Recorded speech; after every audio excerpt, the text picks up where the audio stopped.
A Charlie Brown Valentine by Charles M. Schulz.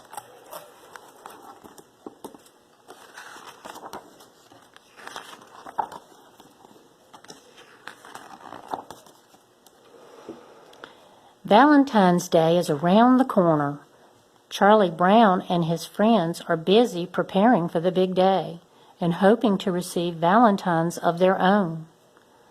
Valentine's Day puzzles me, Chuck, Peppermint Patty confides in him. If someone gives you a great big Valentine, does that mean they love you? Charlie Brown thinks for a moment. I don't think the size of the card really matters, he replies. Peppermint Patty looks confused. Have you received a lot of Valentine's Day cards? She asks. Not even one, Charlie Brown admits, but I have a feeling this will be the year. Just then, Snoopy walks by with a wheelbarrow full of Valentines. Good grief, thinks Charlie Brown.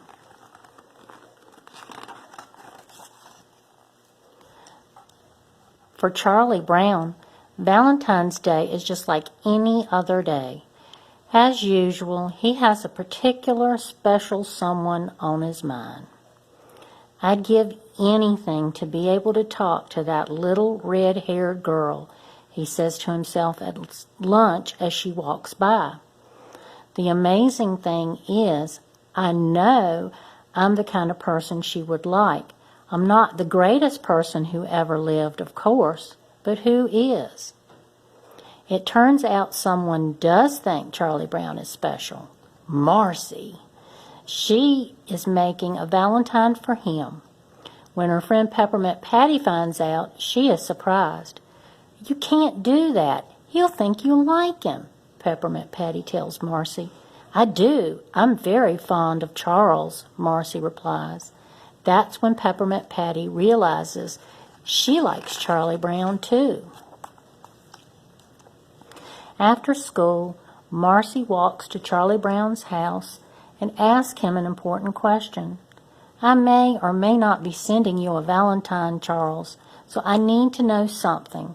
Do you like me? Marcy asks. Do I what? Charlie Brown says, not really listening. What? Forget it, Marcy tells him.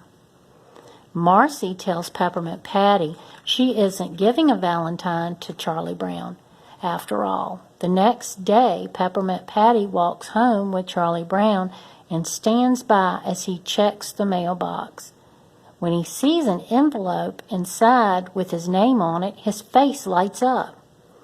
Got a letter, Chuck? Peppermint Patty asks him, smiling. Charlie Brown reads it aloud. I know you like me, and in my own way, I like you too. Then he turns to Peppermint Patty and says excitedly, I think it's from that little red-haired girl. Peppermint Patty scowls. That letter is from me. You like me, Chuck, she insists. I do? Charlie Brown asks. He doesn't want to hurt her feelings, but he really thought the little red-haired girl sent him a Valentine. I guess it is too good to be true, he thinks. Charlie Brown can't help it. His heart belongs to the little red-haired girl. He is determined to find the courage to give her a Valentine, so he makes a card and shows it to Sally and Snoopy. Sally is worried. What if she laughs in your face? She asks her big brother. Charlie Brown sighs. At least I'd be near her.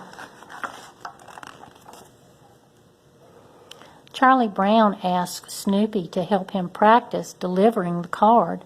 Charlie Brown goes outside their house, holds out the Valentine, and rings the doorbell. Snoopy comes out, wearing a bright red wig. He isn't much help, so Charlie Brown sets off for the little red-haired girl's house, rehearsing his speech on the way. Here, sweet little red-haired girl, I made this Valentine for you, Charlie Brown says as he walks. Then he gulps and begins again. Here, I hope you like this Valentine as much as I like you. He tries out a few different smiles and even a wink, but he is too nervous. When he spots a mailbox, he quickly drops the valentine inside without even signing his name on the card. Next, Charlie Brown decides to buy some candy for the little red-haired girl. "I'd like to buy a box of candy for a girl who doesn't know I exist," he confesses to the candy store clerk. "But nothing too expensive, ma'am. I'll never have the nerve to give it to her anyway." Charlie Brown makes it all the way to the little red-haired girl's house before stopping at a tree near her front door, too afraid to move closer. "Maybe I can hide behind this tree and hold out this box of candy," he thinks, "and when she comes by, she'll take it out of my hand." He gets as far as hiding behind the tree and holding out the candy before realizing how silly he looks and heading home. Then Charlie Brown gets the idea to invite the little red-haired girl to the school's Valentine's Day dance. But he asks Linus to find out if she likes him first. "He sits across the room from you," Charlie Brown overhears Linus saying to the little red-haired girl. "By the window." "No, in the last row." "Well, sort of a round face." "No, brown, like in town." She doesn't even know who Charlie Brown is. Finally, Lucy tells Charlie Brown to just walk up to the little red-haired girl and introduce herself. "I can't talk to her," Charlie Brown blurts out. "She has a pretty face, and pretty faces make me nervous." Lucy is furious. "How come my face doesn't make you nervous, huh? I have a pretty face. How come you can talk to me?"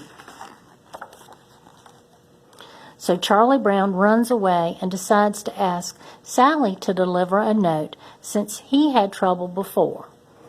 He hides as Sally rings the doorbell. Will she laugh? Or can she possibly like me too, he wonders. Then Sally returns, hands back the note and shrugs. She couldn't read your smudgy writing. "I can't stand it," Charlie Brown sighs. At school, Linus urges Charlie Brown to seize the moment. "Ask her right now." Charlie Brown is too scared. "She's something and I'm nothing," he explains. "If I were something and she were nothing, I could talk to her. Or if she were something and I were something. Or if she were nothing and I were nothing. You know, Charlie Brown, for nothing, you're really something," Linus says. On Valentine's Day, Charlie Brown and Snoopy get all dressed up and head to school for the dance. "Dogs can't come in," says the boy at the door. This kid thought it was a costume ball, so he wore a dog suit, Charlie Brown explains. It works. Soon they are on the dance floor and Charlie Brown spots the little red-haired girl. "She's just waiting for you to ask her to dance," Linus says. "Go on." Charlie Brown's knees are shaking. His heart is pounding. He takes one step and then another. "I'm going to ask her. I'm getting there. That's when Peppermint Patty and Marcy pull him onto the dance floor. "You sly devil," says Peppermint Patty. "We've been looking for you." Soon it's time for the last dance, but the little red-haired girl is already dancing with Snoopy. Good grief, Charlie Brown sighs, realizing that was his last chance. Then he has a happy thought. "Linus, maybe she sent me a Valentine, but it was delayed in the mail.